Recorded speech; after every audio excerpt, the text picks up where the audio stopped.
Good morning, my dear students and faculty members who are watching this video on YouTube channel of Government Bangalore College Deetwana.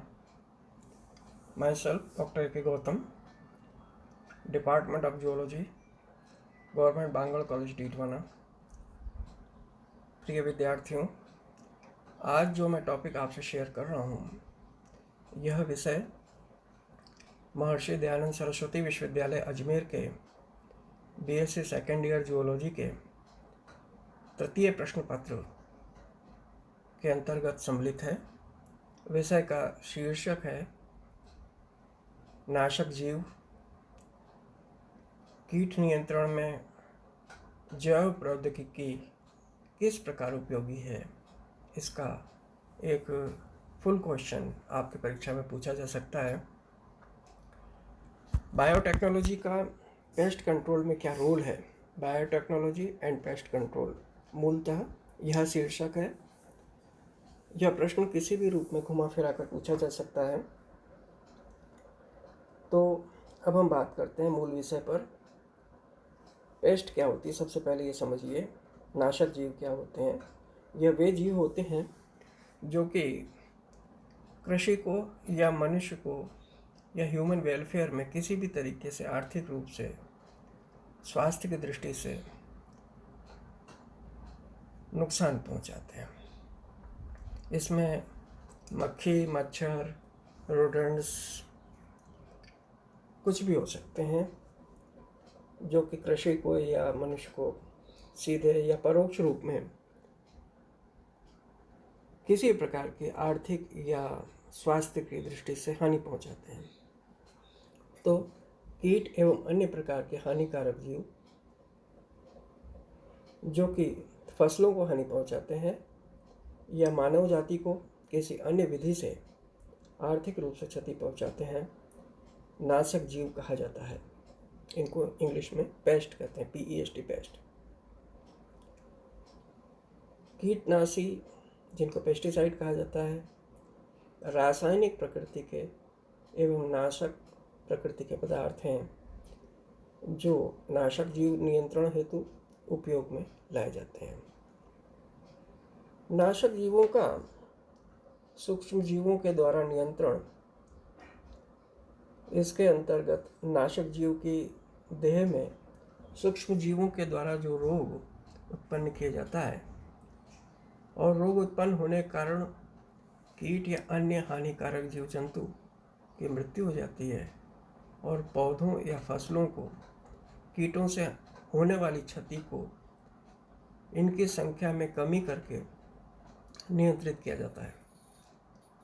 यह विधि जैव कीटनाशी विधि कहलाती है। सूक्ष्म जीव नाशक जीव की देह में संक्रमण उत्पन्न करके या परिवर्धन में बाधा उपस्थित करके या टॉक्सिन्स उत्पन्न करके, टॉक्सिन्स को हिंदी में कहते हैं आवेश, तो आवेश उत्पन्न करके कीट की सामान्य क्रिया को रोक देते हैं, उसकी मेटाबॉलिक एक्टिविटीज़ को सीज कर देते हैं और इस प्रकार नाशक जीव की या पेस्ट की मृत्यु हो जाती है या वह इतना दुर्बल हो जाता है कि जनन, पाचन या परिवर्धन की क्रियाओं को पूर्ण न कर सके। अतः इसकी पॉपुलेशन का नियंत्रण हो जाता है। रोगजनक सूक्ष्म जीवों को कीटों की देह में प्रवेश करने और इनके द्वारा की जाने वाली क्रिया के आधार पर दो ग्रुप्स में विभक्त किया जाता है। पहला, आमाशयी सूक्ष्मजीवी कीटनाशी या स्टमक माइक्रोबियल इंसेक्टिसाइड्स।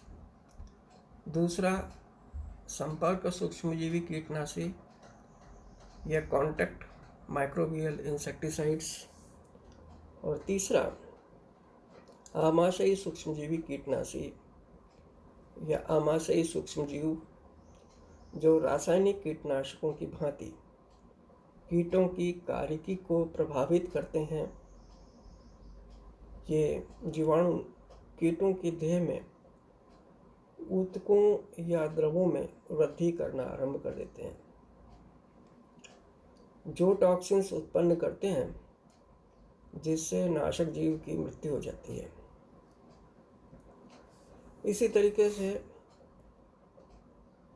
संपर्क सूक्ष्मजीवी कीटनाशी भी होते हैं। और ये क्या होते हैं? इनमें वे रोगजनक फंगस आते हैं, कवक आते हैं, जो कीटों की त्वचा या इंटीगुमेंट अर्थात अध्यावरण के संपर्क में आने पर इनकी देह में प्रवेश कर जाते हैं और इनकी मृत्यु का कारण बनते हैं। अतः ये सामान्य प्रकार के संपर्क कीटनाशी की भांति कार्य करते हैं। विभिन्न प्रकार के सूक्ष्म जैविकी कीटनाशी होते हैं। Different types of microbial insecticides भी होते हैं। ये होते हैं जीवाणु, वायरस, कवक और रिकेट्सिया। तो हम बात करते हैं सबसे पहले जीवाणु की। जीवाणु या बैक्टीरिया अनेक जीवाणु होते हैं ये, जो कीटों में विभिन्न प्रकार के रोग उत्पन्न करते हैं। इनमें बैसिलस पेपिली, बैसिलस मोरलस, बैसिलस थुरेंजिएंसिस, स्ट्रेप्टोकोकस और स्यूडोमोनास आदि होते हैं। इसमें बैसिलस थुरेंजिएंसिस का उपयोग मच्छर के लार्वा, चने के छेदक, गन्ने के छेदक और अन्य छेदक कीटों के नियंत्रण हेतु किया जाता है।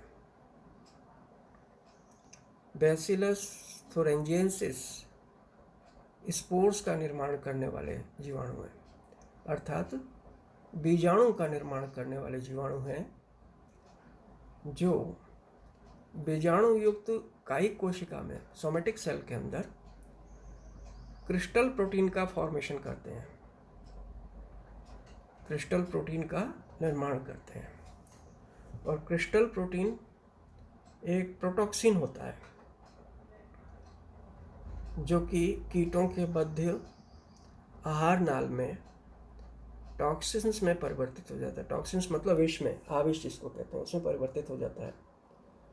टॉक्सिन्स के मध्य या टॉक्सिन्स के खंड मध्य आहार नाल की उपकला कोशिकाओं में स्थित विशिष्ट रिसेप्टर्स के द्वारा ग्राही के साथ बॉन्डिंग हो जाती है, इनकी बंधित हो जाते हैं और अंत में कीट की मृत्यु हो जाती है। विभिन्न प्रकार के जीवाणुओं द्वारा विभिन्न प्रकार के क्रिस्टल प्रोटीन का निर्माण किया जाता है और प्रत्येक प्रोटीन इंसेक्ट स्पेसिफिक होता है, अर्थात प्रत्येक प्रोटीन कीट विशिष्ट होता है, जबकि रासायनिक इंसेक्टिसाइड व्यापक प्रकार के कीटों का नियंत्रण करते हैं। इसमें बैसिलस थुरेंजिएंसिस फर्मेंटर में अन्य जीवाणुओं के साथ उत्पन्न होते हैं और इसके व्यापारिक संगठक भी बीजाणु, क्रिस्टल प्रोटीन तथा अक्रिय वाहक पाए जाते हैं। यह संगठक पानी में विलय पाउडर के रूप में, पायसीकृत पदार्थ के रूप में, कणों के रूप में या धूल के कणों के रूप में पाए जाते हैं और आवश्यकता पड़ने पर इसे रासायनिक इंसेक्टिसाइड के साथ भी मिश्रित किया जा सकता है। क्रिस्टल प्रोटीन की क्रियाशीलता उपयोग करने के 24 से 60 घंटे पश्चात समाप्त हो जाती है, लेकिन बीजाणु लंबे समय तक बने रहते हैं एवं लाभदायक कीटों को भी नष्ट कर देते हैं। और इस समस्या से बचने के लिए जीवाणु के ऐसे उत्परिवर्तित प्रतिरूप बनाए गए जो क्रिस्टल प्रोटीन का तो निर्माण करते हैं, लेकिन बीजाणुओं का निर्माण नहीं करते। और इस प्रकार के म्यूटेंट प्रतिरूप या उत्परिवर्तित प्रतिरूप इंडियन साइंटिस्ट के द्वारा निर्मित किए गए। इसी श्रेणी में दूसरे आते हैं वायरस। वायरसेस जो होते हैं ये कीटों में 6 प्रकार के वायरस होते हैं जो रोग उत्पन्न करते हैं और जो निम्नलिखित हैं। इसमें पहला है बैक्यूलोवायरस, दूसरा है साइटोप्लाज्मिक पॉलीहेड्रेसिस वायरस, तीसरा है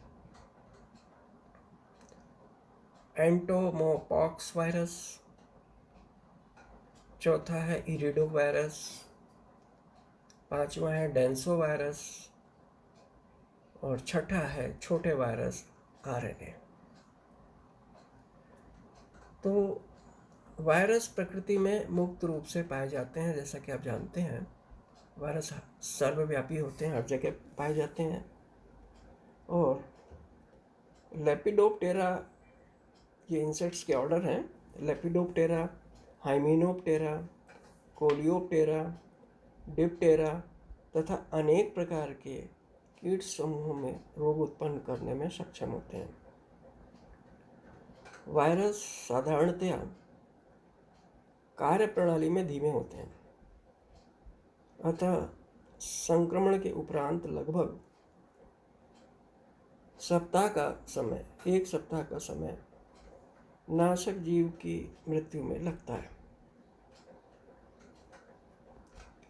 अमेरिका में न्यूक्लियर पॉलीहेड्रोसिस वायरस, जिसको कि शॉर्ट में एनपीवी कहा जाता है, इसको इंसेक्ट्स के नियंत्रण हेतु उपयोग में लाया जाता है। भारत में एनपीवी का उपयोग हेलिकोवेरपा आर्मीजेरा के नियंत्रण हेतु किया जाता है।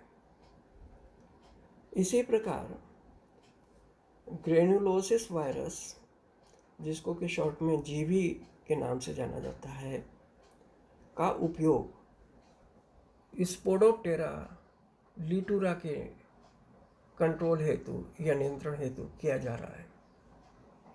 कॉमर्शियल लेवल पर, व्यापारिक स्तर पर इन वायरस का उत्पादन टारगेट इंसेक्ट्स के लार्वा में किया जाता है।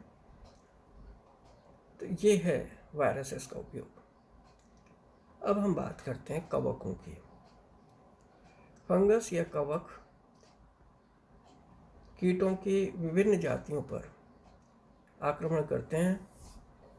कवक कीटों की विभिन्न जातियों पर आक्रमण करते हैं और कवक कीटों के अध्यावरण को भेद कर, उनकी इंटीगुमेंट को, उनकी त्वचा को भेद कर इनकी देह में प्रवेश करते हैं।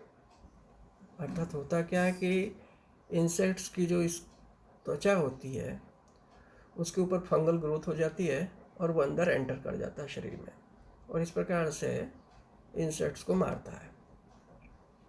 फाइकोमाइसिटीज, एस्कोमाइसिटीज, बेसिडोमाइसिटीज और ड्यूटेरोमाइसिटीज ग्रुप के कवक इंसेक्ट्स की विभिन्न जातियों पर आक्रमण करते हैं।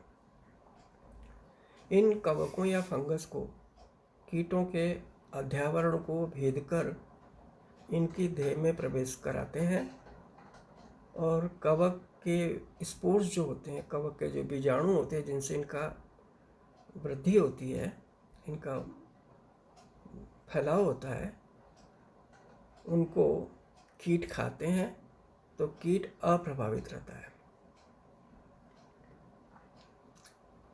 कवक विभेद की देह में अंकुरण नलिका के अंकुरित होने के लिए मौसम में नमी का पर्याप्त मात्रा में होना आवश्यक होता है और अनेकों कवक ब्यूवर्सिन आदि टॉक्सिन्स स्रावित करते हैं। इसी क्रम में एक और एजेंट होता है जिसको कहते हैं रिकेट्सिया। रिकेट्सिया वायरस की ही भांति के ये सूक्ष्म जीव होते हैं जिनमें अनेक लक्षण जीवाणुओं के समान पाए जाते हैं और ये विकल्पी रोगजनक होते हैं और इनमें उपापचयी क्रियाएं अत्यंत तीव्र होती हैं। इस प्रकार से ये सारा पॉइंट जो आपको हमने शेयर किया, ये है बायोटेक्नोलॉजी एंड पेस्ट कंट्रोल के बारे में एक लेख के रूप में आपको फुल क्वेश्चन में परीक्षा में उद्धृत करना है। Thank you very much.